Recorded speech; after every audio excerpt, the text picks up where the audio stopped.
Thank you. Summer. Thank you. First of all, I want to thank the moderator, I guess Northern Hand, for pulling no punches and asking tough questions of us as candidates tonight. In fact, I'd like to see meetings like this between elections, not just right before them. Because I think it's important to be open and frank about what really matters in our district. And let's start by being open and frank about what the situation is going to be like on October 12th. No one's going to be surprised, I guess, if Newfoundland and Labrador wakes up to a Kathy Dunderdale-led majority PC government on Wednesday morning. No one will be scratching their head saying, geez, I didn't see that coming. But what's not certain is who the MHA for the Straits-White Bay North will be. That's a choice that you guys have to make. In the weeks and months after you make your choice, the government is going to be moving forward to implement its agenda, to make decisions on healthcare, education, recreation, municipal funding, regional development, and so on. Work will begin to craft the budget for 2012. Opportunities will be assessed. Options will be weighed. Decisions will be made. The question you need to be asking yourself right now, who will be making the case for the Straits-White Bay North? Will it be someone around the decision-making table? Someone who knows this district, knows the people and knows the opportunities, as I do. Someone who knows the system, as I do. Someone who has the ear of the Premier, as I do. Someone who has a strong record of telling things the way it is, and that's the way I am. I like Kathy Dunderdale. I like the cloth she's cut from. She understands rural Newfoundland and Labrador, because that's where she came from. Her dad was a fisherman. She comes from a large family. She first got involved in politics at the grassroots level, just as I did. Just a couple seconds. It's time to set our sights on the future and move forward to make these things happen. My name is Selma Pike. I'm here for one reason, and that's to serve your best interests by getting the district growing to meet its full potential. Let's make it happen. Thank you. Christopher. Thank you all for listening this evening. And when you consider casting your ballot on October the 11th, make it for the person and the party who's going to represent you and put everyday people first. The NDP represents the core values of everyday people, presenting new ideas and a means to make life more affordable. It is not one of the two other tired parties that lacks real vision for our province. We need to look out for our region's future. We simply must take greater care for people. No longer can we stand for the mismanagement of our resources, including the way we are treated as a group. And as a young person, I do believe that we do have a strong future in rural Newfoundland and Labrador and in the province as a whole. It's time. On October the 11th, you need to make your voice heard. Let's experience real change. We've seen what the other parties can do.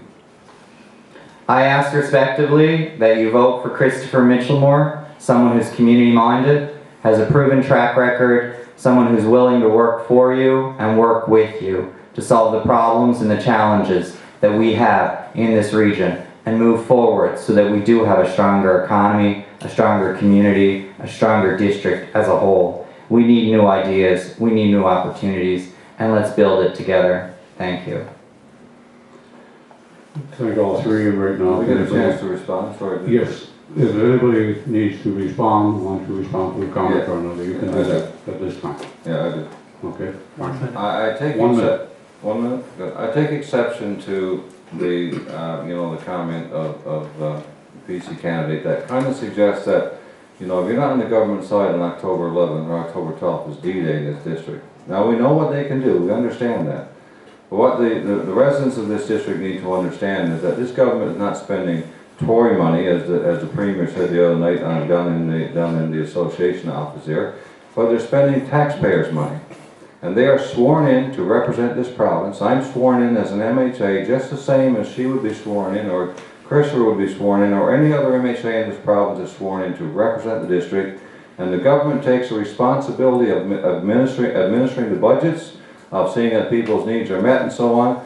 So to try to do the fear-mongering piece to suggest that on October 12th, folks, you're in for 4 rough years if you decide to vote for this Liberal candidate, I take exception to that, and I'm sure the people of this district will see right through it. Thank you. Well, let's say that the last time.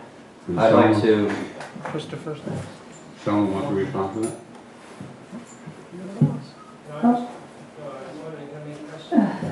No? No question?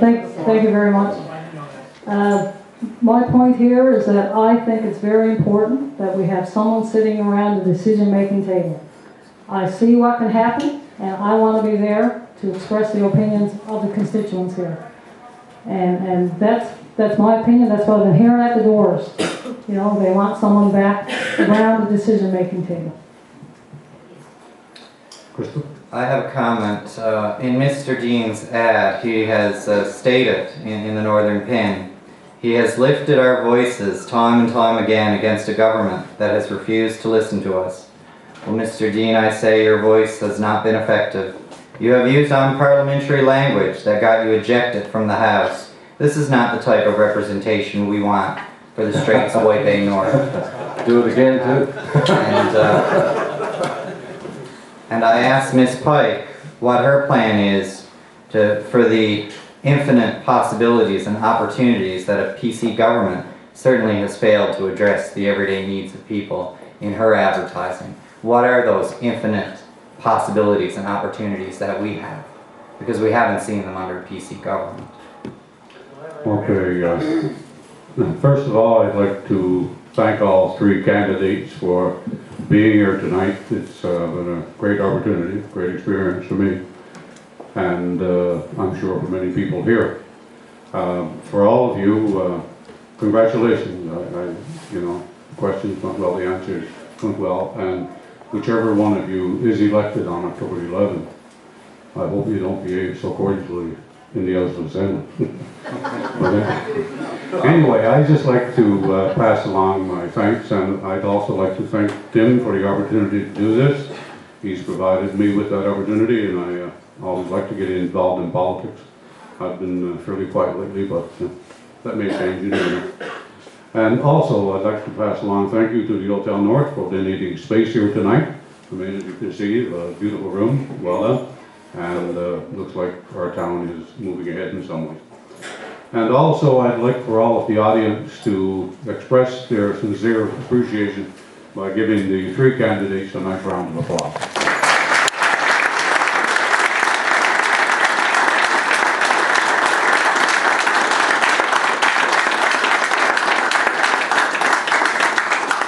Besides the people viewing here tonight, there were also 28 people viewing online that registered and clicked in, using whatever form it did. Okay. Thank you. That's debate. Nobody has to leave. You want to sit around and discuss things, talk with them, I'm sure there's opportunities there now. Thank you, one and all.